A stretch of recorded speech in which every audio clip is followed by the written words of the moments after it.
बच्चों, आज हम आपकी अपनी हिंदी पाठ्य पुस्तक ए.बी. सरस्वती वंदन कक्षा 3 के दूसरे अध्याय का पठन पाठन करेंगे, जिसका शीर्षक है तेनालीराम। बच्चों, वैसे तो आपने अनेक कथा और कहानियां पढ़ी हैं, परंतु तेनालीराम की कहानियों में एक अलग ही मजा है, एक अलग ही रोमांच होता है। तेनालीराम एक ऐसे व्यक्ति थे जो तुरंत उत्तर देने में बड़े माहिर थे और लोग उनकी इस कला से, इस गुण से बहुत प्रभावित रहते थे।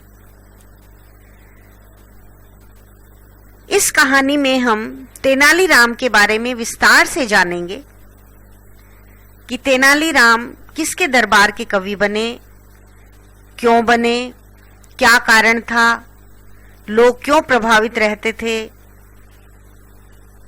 तो चलिए इस कहानी को पढ़ते हैं, जिसका शीर्षक है तेनालीराम। तेनालीराम कृष्णदेव राय के दरबार में अपनी हाजिर जवाबी के लिए बड़े प्रसिद्ध थे। तेनालीराम का पूरा नाम तेनालीराम लिंगम था। उनका जन्म तेनाली नामक एक गांव में हुआ था। वे बचपन से ही कविता गढ़ने में पटु थे। पटु का मतलब होता है निपुण। वे ऐसी ऐसी बातें करते थे कि लोग हंसते हंसते लोटपोट हो जाते थे। एक दिन सम्राट कृष्णदेव राय के प्रमुख कवि अलसानी पेद्दन एक मंदिर में आए। उनकी प्रसिद्धि सुनकर तेनालीराम भी वहां पहुंचे। अपनी बात से उन्होंने पेद्दन को बहुत प्रभावित किया। पेद्दन ने चलते समय कहा, मैं राजा के दरबार में तुम्हें बुलवाकर तुम्हारा सत्कार करूंगा।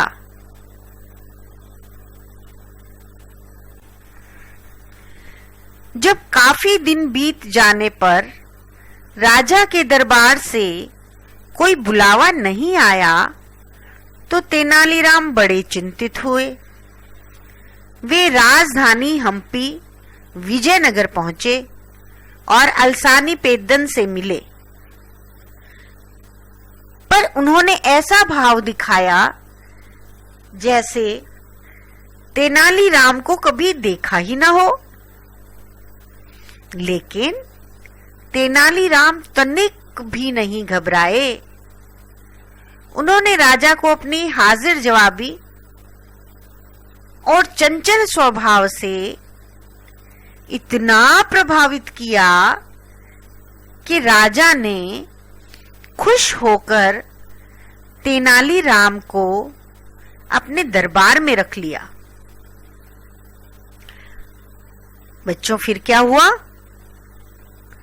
एक दिन राजा के दरबार में एक मूर्तिकार आया। उसने कहा, महाराज, मेरा दावा है कि आपके दरबार में ऐसा कोई बुद्धिमान व्यक्ति नहीं है जो मेरी चतुराई को पकड़ सके। सम्राट कृष्णदेव राय ने उत्तर दिया, मूर्तिकार, मुझे तुम्हारी चतुराई स्वीकार है। मेरे दरबारी चुटकी बजाते ही तुम्हारी चतुराई का पता लगा लेंगे। मूर्तिकार ने कहा, महाराज, मैं अपनी 11 मूर्तियां बनाऊंगा। यदि मैं पहचान लिया गया तो आजीवन आपका दास हो जाऊंगा। सम्राट ने मुस्कुराते हुए कहा, ठीक है। 7 दिन बाद महल के एक कक्ष में, कक्ष मीन होता है कमरा, महल के एक कक्ष में सम्राट अपने दरबारियों सहित आए। उस कक्ष में हूबहू एक समान 12 मूर्तियां थी। कोई भी नहीं पहचान पाया कि मूर्तिकार कहां खड़ा है। तभी तेनालीराम ने मूर्तियों में दोष बताने शुरू किए। वे बोले, महाराज, ये मूर्तियां तो किसी नौसिखिए की रचना मालूम पड़ती है। नौसिखिया किसको कहते हैं बच्चों? कौन होता है नौसिखिया? जिसने अभी अभी कुछ बनाना, नया करना सीखा हो, उसे नौसिखिया बोलते हैं। तो तेनालीराम ने राजा से कहा कि महाराज, ये मूर्तियां तो किसी नौसिखिया की रचना मालूम पड़ती हैं। किसी की नाक बड़ी है तो किसी के कान। सारी मूर्तियों को देखने के बाद तेनालीराम ने मूर्तिकार को पहचान लिया। मूर्तिकार ने अपनी पराजय स्वीकार कर ली। पराजय का मतलब होता है हार। तो मूर्तिकार ने क्या किया? अपनी हार को स्वीकार कर लिया। बाद में सम्राट के पूछने पर तेनालीराम ने कहा, अपनी आलोचना सुनकर मूर्तिकार की आंखें लाल हो उठी थी।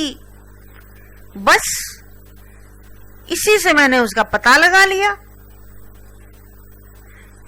एक बार सम्राट कृष्णदेव राय तेनालीराम से इतने नाराज हुए कि उन्होंने आज्ञा दी कि इसे जमीन में इस तरह गाड़ दो कि बाहर इसका केवल सिर दिखाई दे, और फिर हाथी ले जाकर इसके सिर को कुचल दो। राज कर्मचारी तेनालीराम को पकड़कर बाहर ले गए और महाराज की आज्ञा के अनुसार उन्हें गाड़ आए। इसके पश्चात वे हाथी लाने चले गए। इसी बीच एक मूर्ख कुबड़ा उधर से गुजरा। उसको देखकर तेनालीराम बोले, भाई, मैं कुबड़ा हूं और वैद्य जी ने मुझे यहां इस तरह गाड़ दिया है ताकि मेरा कुबड़ ठीक हो जाए। लगता है मेरा कुबड़ अब ठीक हो गया है। उस कुबड़े ने उसे खोदकर निकाला। देखा कि उसका कुबड़ नहीं है। बस अपना कुबड़ ठीक करने के लिए वह तेनालीराम की जगह उसी हाल में खड़ा हो गया। तेनालीराम ने आकर जब दरबार में ये बात सुनाई तो बस लोग हंसने लगे और महाराज ने उसे क्षमा कर दिया। तो तेनालीराम के संबंध में ऐसी अनेक कहानियां प्रसिद्ध हैं। वे तेलुगु भाषा के प्रसिद्ध कवि भी थे। तो बच्चों, इस पाठ के माध्यम से आपने जाना कि तेनालीराम कौन थे और वो कैसे थे, और साथ ही इस पाठ से हमें क्या सीख मिली? इस पाठ से हमें सीख मिली कि हाजिर जवाबी और बुद्धिमान की हमेशा जय होती है। आइए बच्चों, अब हम पाठ के शब्दार्थ करते हैं। क्षमा। क्षमा का मतलब होता है माफ, यानी फॉरगिवनेस। नौसिखिया, नया सीखा हुआ, लर्नर। कुबड़, पीठ का टेढ़ापन यानी हम्प, कक्ष यानी कमरा, रूम, पटु, पटु का मतलब होता है निपुण यानी एक्सपर्ट, पराजय, हार या विफलता, और इंग्लिश में इसे क्या बोलेंगे, डिफीट। तो बच्चों, अब हम इस पाठ के अभ्यास कार्य के प्रश्नों को करते हैं। तो मौखिक प्रश्नों की श्रृंखला में सोचिए और बताइए के अंतर्गत पहला प्रश्न है, तेनालीराम का जन्म कहाँ हुआ था? तो इसका उत्तर होगा, तेनालीराम का जन्म तेनाली गांव में हुआ था। अगला प्रश्न है, तेनालीराम का पूरा नाम क्या था? तेनालीराम का पूरा नाम तेनाली लिंगम था। आइए अब अगले प्रश्न को देखते हैं। मूर्तिकार ने कितनी मूर्तियां बनाई? कितनी बनाई थी मूर्तिकार ने? कितनी मूर्तियां बनाई थी?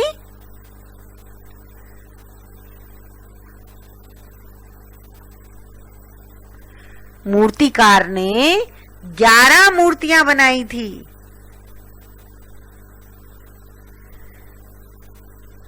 लेकिन जब राजा को दिखाया गया तो तेनालीराम खुद ही मूर्ति के रूप में खड़े थे ना बच्चों, तब वो मूर्तियां 12 मूर्तियां थीं। वैसे मूर्तिकार ने कितनी मूर्तियां बनाई थी? 11। अगला प्रश्न, तेनालीराम को जमीन से किसने निकाला? तेनालीराम को जमीन से किसने निकाला था?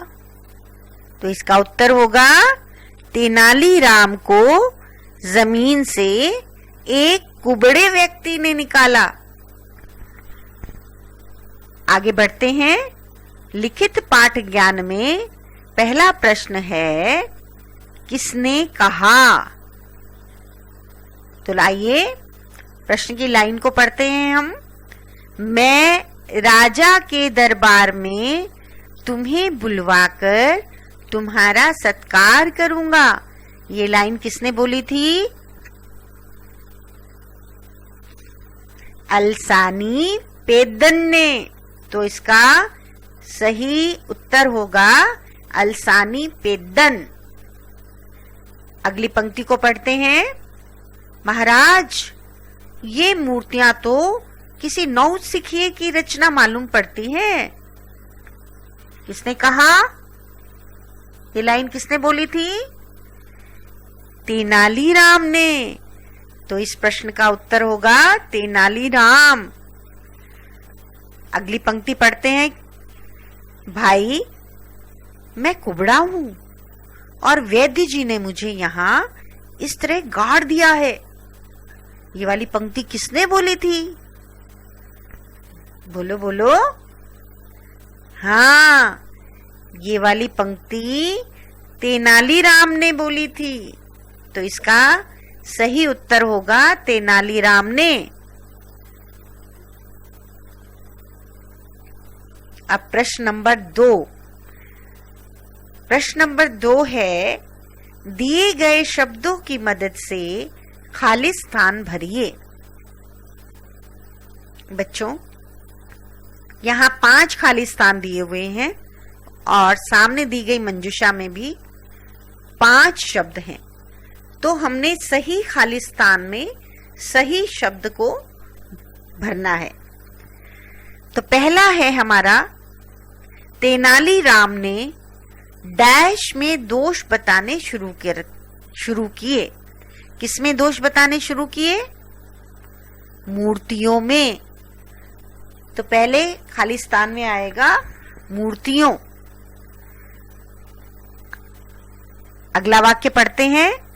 तेनालीराम डैश भाषा के प्रसिद्ध कवि थे। कौन सी भाषा के प्रसिद्ध कवि थे? तेलुगु। तो यहां दूसरे रिक्त स्थान में आएगा तेलुगु।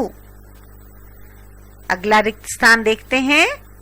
डैश तेनालीराम को पकड़कर बाहर ले गए। कौन ले गए तेनालीराम को पकड़कर बाहर? कर्मचारी। तो यहां क्या आएगा? कर्मचारी। अगले फिलप को देख लेते हैं। डैश ने तेनालीराम को खोद कर निकाला। बच्चों, किसने निकाला था तेनालीराम को खोद कर? कुबड़े ने। तो यहां क्या आएगा? कुबड़े। लास्ट फिलप देखते हैं। डैश मुझे तुम्हारी चतुराई स्वीकार है। यहां कौन सा शब्द आएगा? मूर्तिकार। राजा ने मूर्तिकार को बोला था ना कि मूर्तिकार, मुझे तुम्हारी चतुराई स्वीकार है। तो इस प्रकार बच्चों, हमने पाठ को पढ़ा, पाठ के शब्दार्थ किए और मौखिक और लिखित 2 प्रश्नों को हमने हल किया। शेष प्रश्नों को आप स्वयं करने का प्रयास करेंगे और आशा है आप बड़ी आसानी से इन प्रश्नों को कर पाएंगे, क्योंकि पाठ आपने अच्छे से पढ़ा है। धन्यवाद।